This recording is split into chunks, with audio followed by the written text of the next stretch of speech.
car, SUV, or truck, guess what? You're in luck. Frontier Motors is down the street. Got the best deals that can't be beat. Don't overpay, come in today.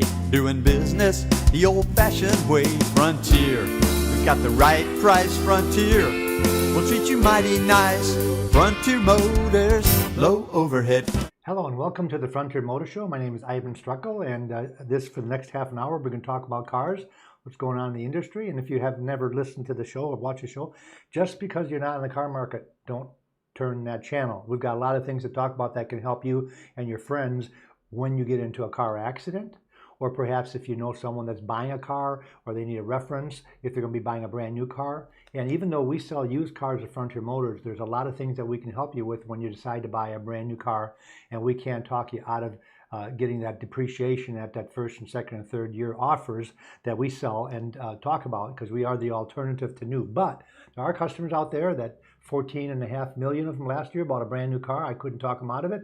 So if you're one of those people, you stop at Frontier Motors first, and we can give you the new car cost guide invoice of any new car out there. So we can tell you basically what the dealer paid, and that way you know your negotiating point. The other thing we can do for you if you're going to buy a brand new car is we can appraise your trade-in within 15 minutes. That way you know, by having that second opinion appraisal in your back pocket, if that used car appraiser at the other new car dealership you're going to is taking advantage of you, or if he's not taking, or he's giving you a fair shake. So we'll not only tell you what to pay for that new car, we'll also tell you what the trade-in is worth. And then we'll also, the third thing we can do is tell you what maybe a one-year-old car would cost that's still in a factory warranty that has very low miles on it. We buy cars new if possible, even though we have to sell them as used. We were buying cars the other day, actually last month, I bought 3 Honda Ridgelines and Odysseys that had no more than 100 miles on them. Now, how do I get those cars? Those are extra cars that either rental companies or dealers took to the auction because they needed to liquidate, perhaps get money, perhaps they overbought. So they take those cars and they need to raise money immediately, so they take them to the auction, sell them to the highest bidder. That's where we come in. And as long as I can buy those cars at a reduced price, I think I can talk you into buying a car from Frontier Motors, with the only disadvantage being is the title, it is now a title car, which means the warranty clock is ticking. So if it's 2 months old on a Honda, for example, instead of having 36 months, now you have 34 months left on the warranty. So the other thing we can help you with is if you ever get into a car accident, we can give you a letter of diminished value, because we all know that a car in a major or moderate accident is going to be worth less in trade-in than one that's never been in an accident. I don't know why that is, because it's psychological. That's just the way it is. And I think it started out probably years and years and years ago, when body shops weren't the best, and they would piece a car back together and use used parts and Bondo and everything else. So they got these repaired cars got bad reputations. I think body shops have come a long way, and I think right now that it's a misconception that a car that has been repaired is not as good as one that was brand new, especially if the car has brand spanking new parts. Let's say the car is 4 years old. You get in a major accident, they put brand new parts in the car, maybe a new compressor, a new condenser. Shouldn't that car be worth more instead of less? But it's not.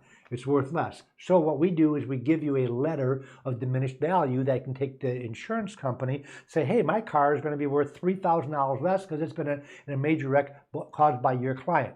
So again, it has to be somebody else's fault. If it's your fault, you can't get diminished value if it's your fault. So these are some of the things that, and I think probably the other coolest thing that we do for people that saves them money is we run free Carfax history reports.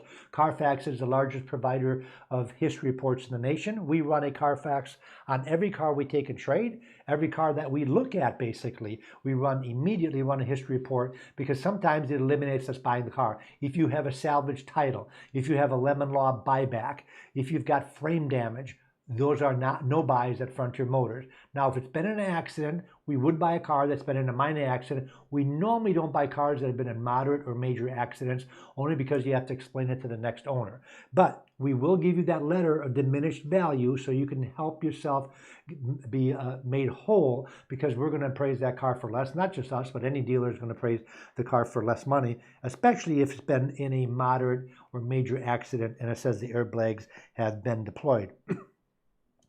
Some of the things that's going on in the industry right now, car sales for 2020 have come in, and it was not a good year.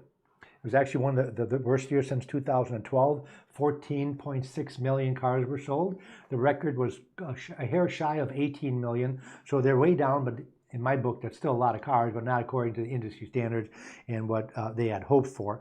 Ford was number one with 1.9 million cars, and they were down 16%, but they still almost hit 2 million sales. Toyota was number two with 18 million sales. No, I'm sorry, not 18 million, 1,800,000 sales. Ford was 1,900,000 sales. Chevrolet was number three with 1,700,000. And Honda was rounded off the 1 million mark, and these were all down 17, 11, and 12% off the sales. The number one selling pickup truck, small pickup truck, was a Tacoma, and for the first time ever, the Tacoma outsold the Corolla. Toyota's number one selling car had been, not the number selling car, let me see, it was the number one selling car has been the Corolla, and Tacoma for the first time ever beat the Corolla, which is really interesting. The Ford Ranger was right up there. They sold 101,000 Ford Rangers, and they outsold the Colorado, which had 96,000 sales. And the Jeep Gladiator, which is new to the market, had a phenomenal 94% gain in sales over the year before, and they sold 77,000 Gladiators. What a cool little car that Gladiator is. The number one selling pickup truck, is sold, as said before, is a Ford pickup truck. That's been number one for the last 20-some years, Ford F-150.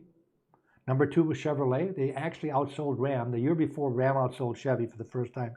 It was close. 586,000 Chevy sold, and Ram sold 563. Now, if you put GMC in there, GMC did the best. You add GMC to Chevy, which I don't know why they don't add them all together.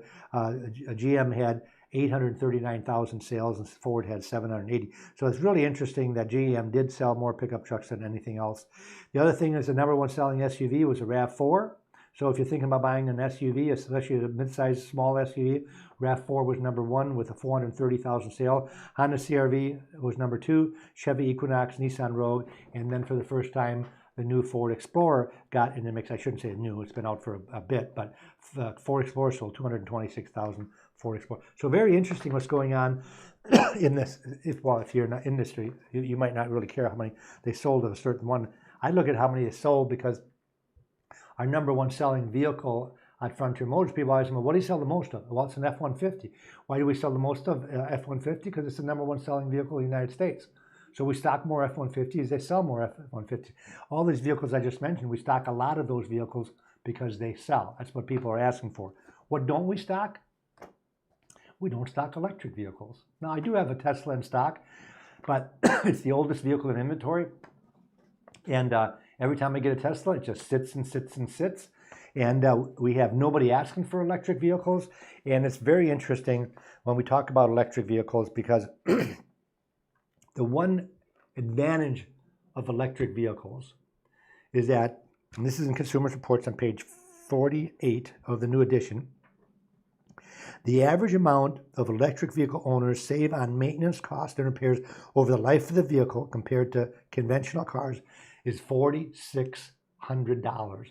The average age, let's say the average age is 10 years. Over 10 years, you save $4,600 if you own electric. And they take into consideration the cost of electricity. So that's quite a bit. People still have range anxiety and they have charging anxiety. And what that means is that you don't know how far you can go. You don't know as the vehicle gets older, how does that battery change? You know, Tesla, for example, says on their extended range S model, you can go 360 miles. Well, what happens after 5 years? Can you still go 360 miles or are you down to 280 miles? And what happens after 10 years? Are you down to 150 miles? We really don't know the answer to that because they haven't been out that long.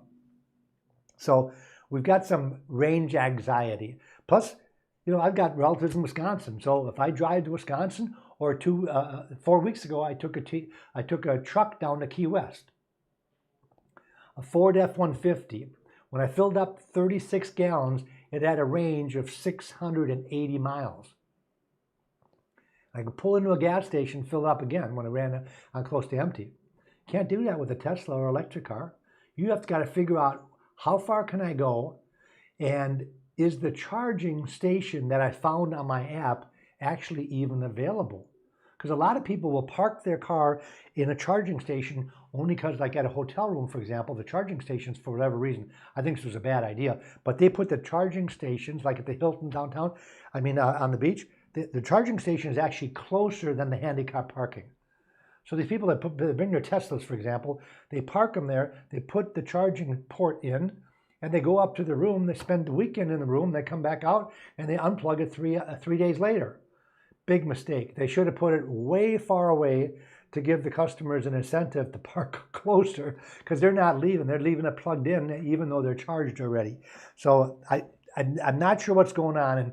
And I think I told you last time I did this show, General Motors has announced that by 2035, no more gasoline cars. Volvo's already announced in 2030, no more gasoline cars. Other manufacturers are filing suit where they're saying they're going to hybrid or electric only. So, is that going to really happen? Can't they just make gasoline cars that have zero emissions?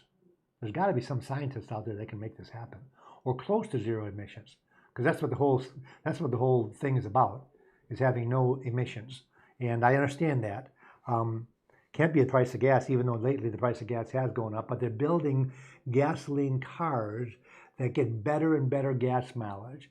When you can buy a Corolla that gets 40 miles a gallon and not have to worry about finding a charging port, not have to worry about replacing that expensive batteries, like replacing an engine, and having a car that has the reliability factor of going between 200 and 300,000 miles on the original engine and transmission, why would you look at electric? Why is everybody going electric? It's got me bamboozled, and I don't understand it. And we sell between 150 and 200 cars every month, and I've yet to have somebody come in and say, hey, find me an electric car.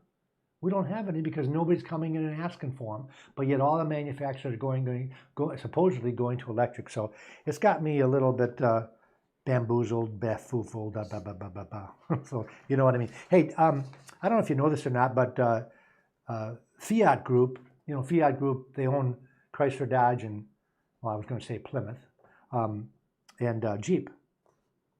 They just merged with Peugeot, and now they're called Stellantis.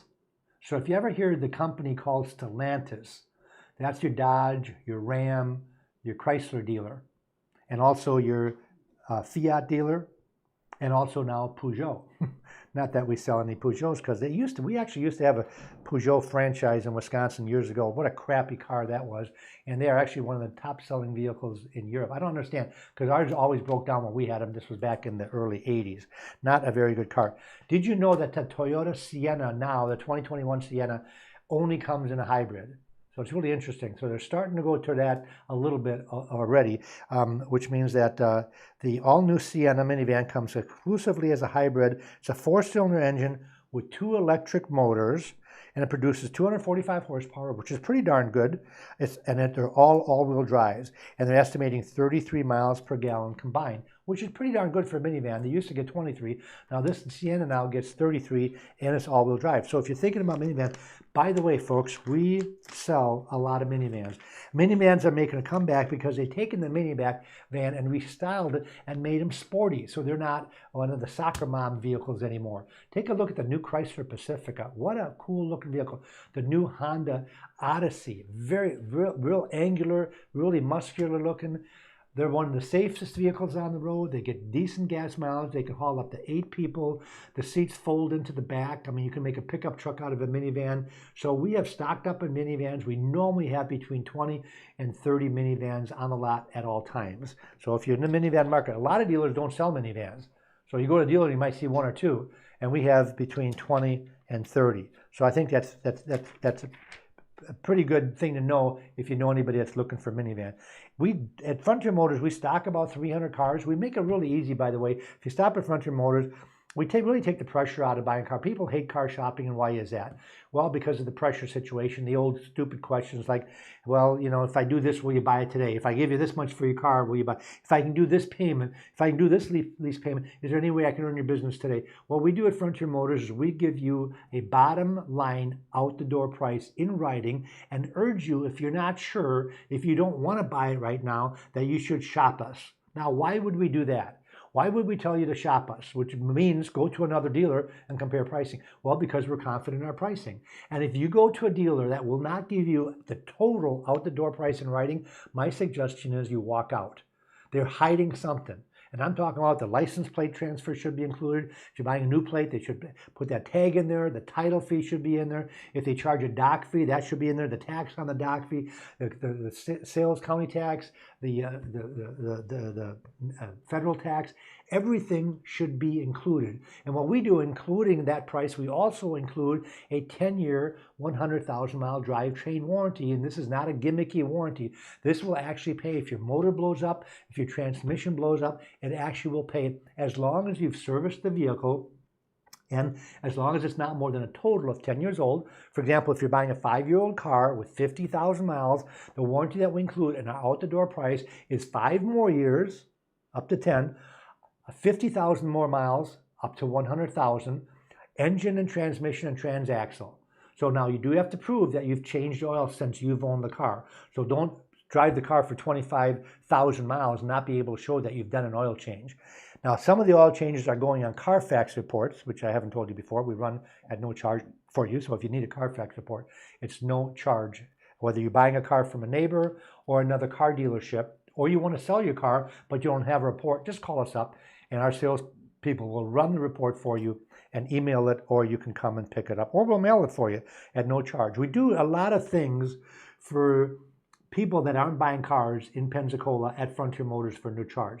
That's give you advice on what you sell your car for, give you advice on if you do sell your car yourself, how should you do the paperwork, what should a bill of sale look like, how should you transfer funds, if you're going to be buying a car somewhere else that you found a neighbor, what should you pay for it, not just book values. Of course, we can give you book values too, but we can tell you the reality value. Reality value is what we can sell a car just like that for. And having usually over 300 cars in inventory, somewhere between 300 and 350. We normally might have a car very similar to what you're looking for. Maybe your neighbor's selling a 17 Impala for $20,000. Well, maybe we've got a 17 Impala on the lot that is selling for $16,000. So these are the things that we can help you with, not to talk you out of buying somewhere else, but to give you the advice that if you're going to buy somewhere else, get yourself a fair deal, don't pay too much. And even if you buy that particular car from a private individual or another dealer, or by giving you the ammunition to get a good deal, hopefully you will recommend your friends and relatives and coworkers to Frontier Motors when they're asking, hey, where'd you buy your car? Would you go there? A lot of times a person will buy a car or find a car at another dealership. If we don't have that car, they'll go buy it there, but they'll recommend us because we told them it was a fair deal, or we told them it was a bad deal, and go back and work that salesman down to a fair price.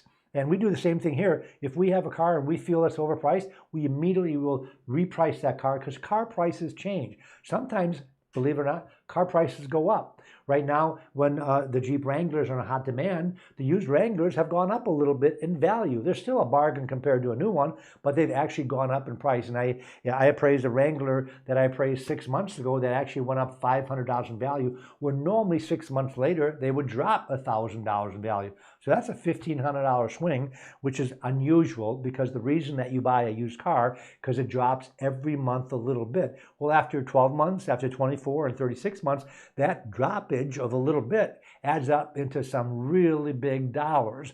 And the dollar amount that these cars drop are unbelievable. And that's what has put us on the map in the last 25 years at Frontier Motors, is selling the alternative to new by offering a new car, a car like new, at greatly reduced prices over a brand new one.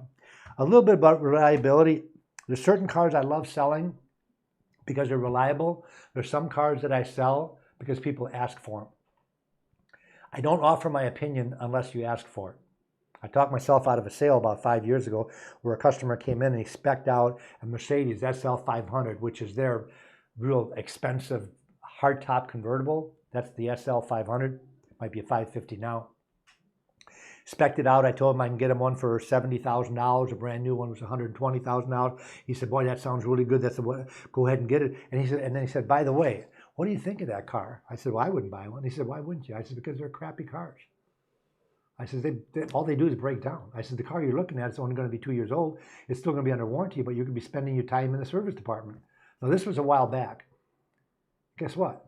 I lost the sale because I told him the truth. And I didn't have, and I don't know what he ended up buying. Sometimes people will tell me, "Okay, I'll hold off on that," and they'll go buy that car somewhere else because they're embarrassed that they're going to go against what I told them by buying that same car somewhere else because they don't really care. And they've got a warranty, or they're going to take the chances. Because if a car has a bad reliability, it doesn't make all of those cars unreliable.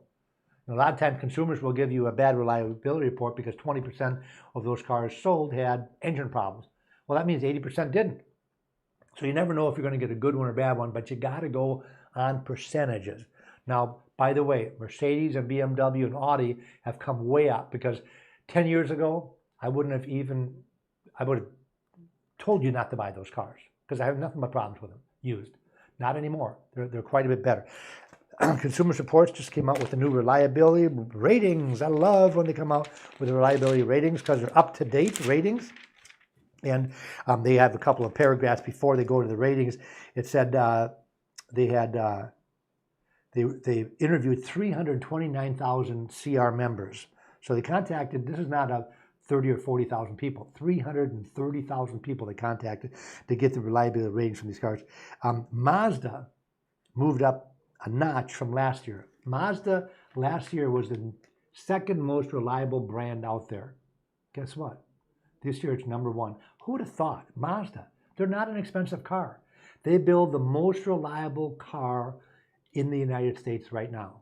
Or they sell. I don't think they build in the United States, but they sell the most reliable car. Isn't that something? So if you're thinking about a Toyota or a Honda, look at Mazda. And then they also say Toyota moved up one spot from third to second position. Toyota has always been a great car.